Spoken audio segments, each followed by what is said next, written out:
यह कहानी गोरिल्ला और गांव की एक कुमारी लड़की की अनोखी कहानी है।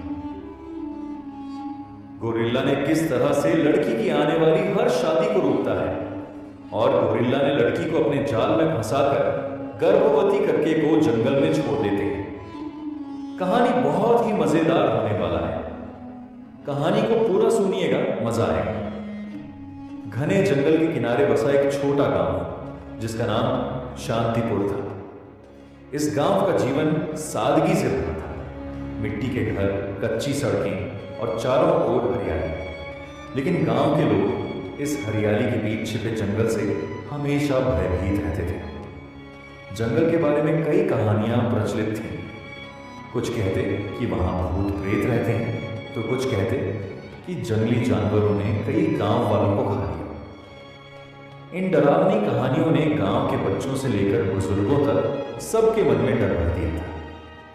गांव का प्रमुख, जिसे सब पंचू काका कहते थे, इन कहानियों को और बढ़ा चढ़ाकर सुनाता।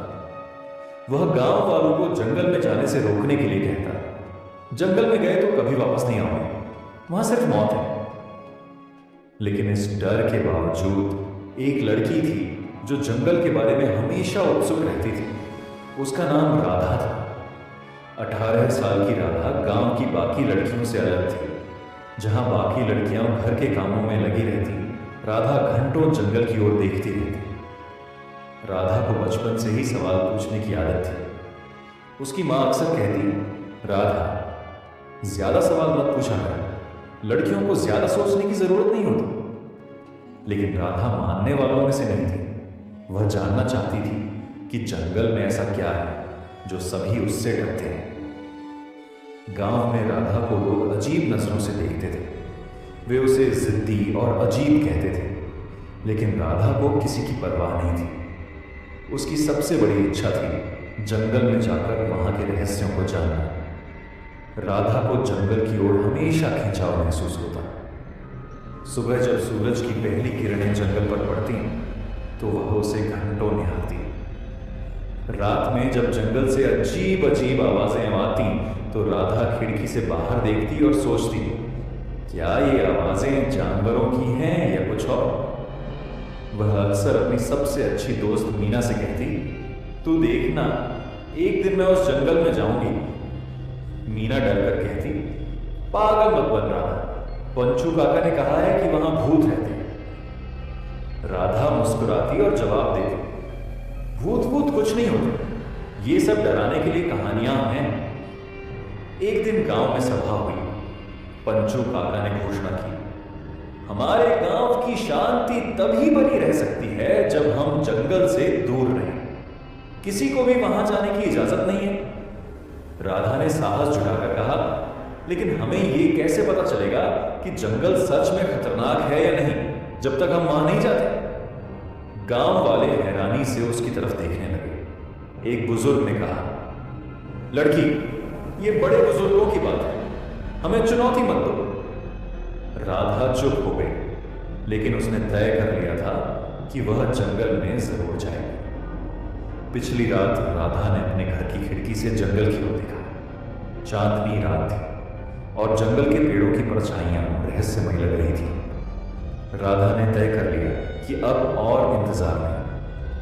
वह अगली सुबह जंगल जाएगी। सुबह जल्दी उठकर उसने अपनी छोटी सी टोकरी में रोटी, पानी और कुछ जड़ी बूटियां रखी। उसकी मां ने पूछा, इतनी सुबह कहां जा रही है? राधा ने झूठ बोलते हुए कहा, मीना के साथ खेतों पर जा रही है। मां ने संदेह भरी नजरों से देखा, लेकिन कुछ नहीं कहा। राधा ने धीरे धीरे गांव की सीमा पार की और जंगल की ओर बढ़ने लगी। उसके दिल में डर और उत्साह दोनों थे। जंगल में कदम रखते ही राधा को एक अजीब सी गंध महसूस हुई। यह गंध गीली मिट्टी और पत्तों की थी। चारों तरफ ऊंचे ऊंचे पेड़ थे, जिनकी शाखाएं आपस में इतनी गुथी हुई थीं कि सूरज की रोशनी भी मुश्किल से अंदर आ पा रही थी। राधा ने धीरे धीरे चलना शुरू किया। हर कदम पर उसे कुछ नया दिखता। कहीं कोई रंगीन पक्षी गा रहा था, तो कहीं झाड़ियों में कुछ सरसराहट हो रही थी। कितना सुंदर है यह जंगल, उसने मन ही मन कहा। लेकिन जैसे जैसे वह आगे बढ़ती गई, जंगल और घना होता गया। उसे महसूस हुआ कि यह सुंदरता के साथ साथ थोड़ा डरावना भी है।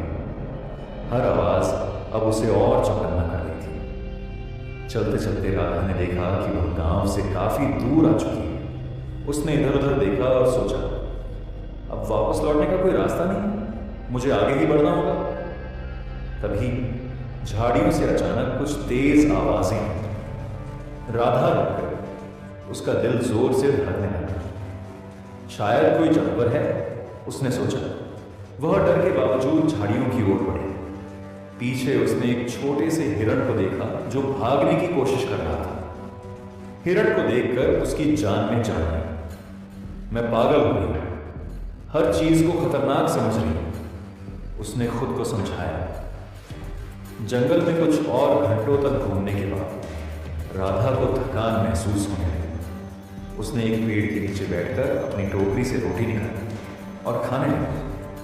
तभी उसे फिर से झाड़ियों में हलचल सुनाई दी, लेकिन इस बार आवाज तेज और भारी थी। यह किसी छोटे जानवर की नहीं लग रही थी। राधा ने झाड़ियों की ओर ध्यान से देखा। उसने देखा कि एक बड़ा गोरिल्ला बाहर निकल रहा था। वह गोरिल्ला करीब 6 फीट लंबा था। उसकी आंखें चमक रही थी और वह दर्द से कराह रहा था। राधा डर से पीछे हटी। उसने पहली बार इतना बड़ा जानवर देखा था। गोरिल्ला ने भी राधा को देखा। वह कुछ कदम उसकी ओर बढ़ा, लेकिन उसके चेहरे पर मासूमियत थी। राधा ने देखा कि गोरिल्ला के पैर से खून बह रहा था। शायद उसे किसी शिकारी के जाल से चोट लगी थी। गोरिल्ला ने राधा को देखा और धीरे धीरे बैठ गया। वह कराह था, लेकिन उसकी आंखों में ऐसा कुछ था जिसने राधा को डरे हुए होने के बावजूद उसके पास जाने का साहस दिया। राधा ने अपनी टोकरी में रखी जड़ी बूटियों को निकाला और सोचा, शायद मैं इसकी मदद कर सकती हूं। गोरिल्ला ने गुर्राते हुए उसकी तरफ देखा, लेकिन फिर चुप हो गया। उसने राधा को रोकने की कोशिश नहीं की। राधा ने उसके पैर की चोट को साफ किया और जड़ी बूटियों से पट्टी बांध दी। ये काम करते वक्त उसके हाथ कांप रहे थे, लेकिन गोरिल्ला ने उसे चोट नहीं पहुंचाई। राधा ने गोरिल्ला को अपनी बची हुई रोटी दी। गोरिल्ला ने पहले उसे सूंघा, फिर खाया।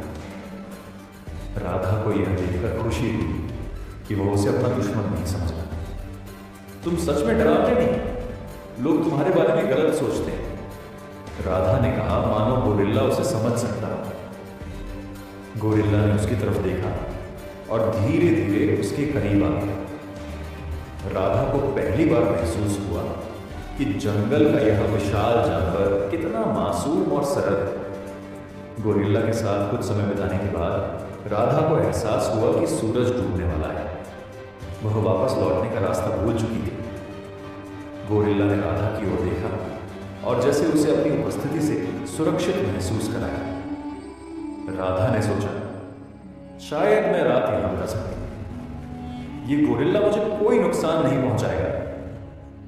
रात भर राधा ने जंगल की आवाजों को सुना और गोरिल्ला को अपने पास बैठे देखा। उसने पहली बार महसूस किया कि जो चीजें हमें डराती हैं वे जरूरी नहीं कि बुरी हों। जंगल की पहली रात बिताने के बाद राधा ने सुबह की ठंडी हवा महसूस की। सूरज की हल्की किरणें पेड़ों के बीच से छनकर आ रही थी। राधा ने देखा कि गोरिल्ला अभी भी पास ही बैठा हुआ था, मानो उसकी सुरक्षा कर रहा हो। तुम सच में मुझे नुकसान नहीं पहुंचाओगे, है ना? राधा ने मुस्कुराते हुए कहा। गोरिल्ला ने उसकी तरफ देखा, फिर पास के पेड़ से एक फल तोड़कर उसकी ओर बढ़ा दिया। यह उसका पहली बार राधा को कुछ देने का इशारा था। राधा ने फल लिया और खाया। शायद हम दोस्त बन सकते हैं, राधा ने कहा। राधा ने गोरिल्ला को ध्यान से देखा। उसकी चाल, उसके हाव भाव और उसकी आंखों में एक अजीब सी मासूमियत थी। वह गोरिल्ला के पास धीरे धीरे चलकर गई और उसके घाव की पट्टी को देखा। गोरिल्ला ने कोई विरोध नहीं किया। राधा ने महसूस किया कि वह अब उस पर भरोसा करने लगा था। कुछ देर बाद गोरिल्ला उसे जंगल की ओर अंदर की ओर ले जाने लगा। राधा पहले थोड़ी घबराई, लेकिन फिर उसके साथ चल पड़ी। रास्ते में गोरिल्ला ने उसे पेड़ से फल तोड़कर दिखाए और कई बार उसे खतरे से बचाया। राधा और गोरिल्ला के बीच अब एक अनकहा संवाद बनने लगा। गोरिल्ला अपने हाव भाव और इशारों से राधा को कुछ समझाने की कोशिश करता। राधा धीरे धीरे उसके इशारों को समझने लगी। एक दिन गोरिल्ला ने उसे एक बड़े पेड़ की ओर इशारा किया जहां कई पक्षी अपना घोंसला बना रहे थे। तुम मुझे अपने घर जैसा कुछ दिखा रहे हो? राधा ने पूछा। गोरिल्ला ने सिर हिलाया, मानो वह समझ सकता हो। यह संवाद उनके रिश्ते को और गहरा कर रहा था। राधा ने अगले कुछ दिन जंगल में गोरिल्ला के साथ बिताए। उसने जंगल के कई रहस्यों को समझना शुरू किया। उसने देखा कि गोरिल्ला कैसे जंगल के दूसरे जानवरों के साथ रहता है। गोरिल्ला ने उसे उन जगहों से बचाया जहां सांप या अन्य खतरनाक जानवर थे। गोरिल्ला ने राधा को जंगल के फल और जड़ी बूटियां दिखाई जो खाने लायक थी। राधा ने महसूस किया कि गोरिल्ला सिर्फ एक जानवर नहीं था, वह बहुत समझदार और संवेदनशील था। जंगल में बिताए दिनों के दौरान राधा को अपने गांव की याद आने लगी। उसे एहसास हुआ कि वह बहुत दूर आ चुकी है और गांव वाले अब तक उसे ढूंढ रहे होंगे। मुझे वापस जाना चाहिए, उसने एक दिन गोरिल्ला से कहा। गोरिल्ला ने उसकी ओर देखा जैसे वह उसकी बात समझ गया। राधा ने महसूस किया कि गोरिल्ला उसे रोकना नहीं चाहता, लेकिन वह उसे छोड़ने को तैयार भी नहीं था। राधा ने अगले दिन गांव लौटने का फैसला किया। उसने गोरिल्ला को समझाया, तुम्हें यहीं रहना होगा, गांव के लोग तुम्हें समझ नहीं पाएंगे। लेकिन जब वह जंगल से बाहर की ओर चलने लगे तो गोरिल्ला ने उसका पीछा किया। राधा ने गांव की सीमा के पास पहुंचकर गोरिल्ला को रोकने की कोशिश की। तुम्हें यहीं रुकना होगा, अगर गांव वालों ने तुम्हें देखा तो वे डर जाएंगे। गोरिल्ला ने उसकी ओर देखा, मानो वह उसे समझ रहा। वह वहीं रुक गया, लेकिन उसकी आंखों में उदासी साफ दिख रही थी। गांव लौटने के बाद राधा का व्यवहार बदल गया। वह अक्सर अकेली जंगल की ओर देखती रहती, किसी से ज्यादा बात नहीं करती। गांव वाले इस बदलाव को नोटिस करने लगे। राधा का दिमाग ठीक नहीं लग रहा। एक बुजुर्ग महिला ने कहा। पंचू काका ने भी कहा, यह लड़की जंगल में गई थी, जरूर कुछ गड़बड़ हुई है। राधा के माता पिता ने भी उससे सवाल किए, तू जंगल में क्या देखने गई थी, वहां क्या हुआ? राधा ने बस इतना कहा, कुछ नहीं मां, मैं ठीक हूं। लेकिन उसकी आंखों में छुपा रहस्य हर किसी को खटक रहा था। जंगल में गोरिल्ला भी राधा को याद कर रहा था। वह राधा की गंध को पहचानते हुए धीरे धीरे गांव की सीमा तक पहुंच गया। एक दिन गांव के कुछ बच्चों ने राजा को जंगल के पास देखा और डरकर गांव में आकर बताया, एक बड़ा जानवर जंगल से गांव की ओर आ रहा है। यह सुनकर गांव में अफरा तफरी मच गई। पंचू काका ने तुरंत घोषणा की, यह कोई साधारण जानवर नहीं है, यह जंगल की बला है जो हमारे गांव को नुकसान पहुंचाने आई है। हमें इसे खत्म करना होगा। राधा ने जब गांव वालों की बातें सुनी तो वह डर गई। वह समझ गई कि गांव वाले राजा को मारने की योजना बना रहे हैं। उसने अपने माता पिता से कहा, उन्हें रोकिए, वह जानवर किसी को नुकसान नहीं पहुंचाएगा। मां ने गुस्से में कहा, तू चुप रह, ये बड़े लोगों का काम है, तुझे कुछ नहीं पता। राधा ने अपने दोस्त मीना से मदद मांगी। मीना, मुझे जंगल जाना होगा, मुझे उसे बचाना है। मीना ने डरते हुए कहा, तू पागल है राधा, अगर गांव वालों को पता चला कि तू उसकी तरफ है तो वे तुझे भी नहीं छोड़ेंगे। लेकिन राधा ने बिना किसी की परवाह किए जंगल की ओर दौड़ लगा। जंगल के पास राधा ने गोरिल्ला को ढूंढ लिया। गोरिल्ला ने उसे देखते ही खुशी से गुर्राया और उसकी ओर बढ़ा। राधा ने उसे गले लगाया और कहा, तुम यहां क्यों आए? तुम्हें गांव वालों से खतरा है? गोरिल्ला ने उसकी बात नहीं समझी, लेकिन उसकी आंखों में राधा के लिए अपनापन झलक रहा था। राधा ने उसे वापस जंगल में ले जाने की कोशिश की, लेकिन तभी गांव वालों की आवाजें सुनाई दी। गांव वाले हथियार लेकर जंगल के पास पहुंच गए।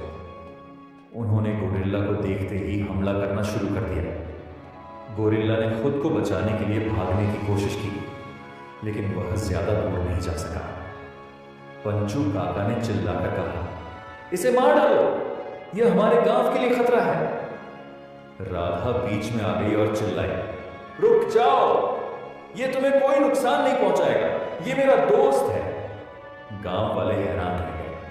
पंचू काका ने गुस्से में कहा, तू इस जानवर की तरफदारी कर रही है, यह जंगल की बला है। राधा ने साहस दिखाते हुए कहा, यह कोई बला नहीं, यह सिर्फ एक जानवर है जो प्यार और देखभाल समझता है। मैंने इसे घायल अवस्था में देखा था और इसकी मदद की थी। यह मुझे कभी नुकसान नहीं पहुंचाएगा। गांव वाले पहले तो राधा की बात मानने को तैयार नहीं थे। उन्होंने गोरिल्ला को घेर लिया, लेकिन गोरिल्ला ने किसी पर हमला नहीं किया। उसकी शांत चाल और राधा के साथ का दृश्य देखकर कुछ गांव वालों ने कहा, शायद यह सचमुच बुरा नहीं। लेकिन पंचू काका ने अपनी ताकत को चुनौती महसूस की। वह नहीं चाहता था कि गांव वाले राधा की बात सुने। उसने चुपके से अपने आदमियों को इशारा किया और कहा, इसे जंगल से बाहर करो, ये यहां के लिए खतरा है। पंचू काका और उसके आदमी गोरिल्ला पर हमला करने की तैयारी करने लगे। राधा ने यह देखा और गोरिल्ला से कहा, तुम्हें भागना होगा, ये लोग तुम्हें नहीं समझेंगे। गोरिल्ला ने राधा की बात समझते हुए जंगल की ओर दौड़ लगा दिया। राधा ने गांव वालों को रोकने की बहुत कोशिश की, लेकिन पंचू काका की जिद के आगे वह हार गया। गोरिल्ला जंगल में भाग गया, लेकिन राधा को छोड़कर जाना उसके लिए आसान नहीं था। राधा ने दूर से उसे जाते हुए देखा और उसकी आंखों से आंसू बहने लगे। उसने मन ही मन सोचा, मैं तुम्हें फिर से देखूंगा, ये वादा है। गांव वालों ने सोचा कि उन्होंने खतरे को टाल दिया है, लेकिन राधा जानती थी कि राजा कभी भी उनके लिए खतरा नहीं था। गोरिल्ला के जंगल में भागने के बाद राधा के जीवन में खालीपन हो गया। वह हर दिन जंगल की ओर देखती, उम्मीद करती कि शायद राजा फिर से लौटे। उसने अपने माता पिता से बात करनी कम कर दी और गांव वालों से दूरी बनाई। उसकी आंखों में हमेशा उदासी झलकती थी। एक दिन मीना ने उससे कहा, राधा, तू ऐसे क्यों रह रही? वह सिर्फ एक जानवर था, उसे भूल जा। राधा ने धीमे स्वर में कहा, वह सिर्फ जानवर नहीं था, वह मेरा सब कुछ था। उसने मुझे समझा जब किसी ने नहीं समझा। वह गोरिल्ला के साथ मेरा सब कुछ हो गया। उसका बच्चा अब मेरी पेट में है। दोस्तों, आगे का कहानी भाग 2 में देखिएगा।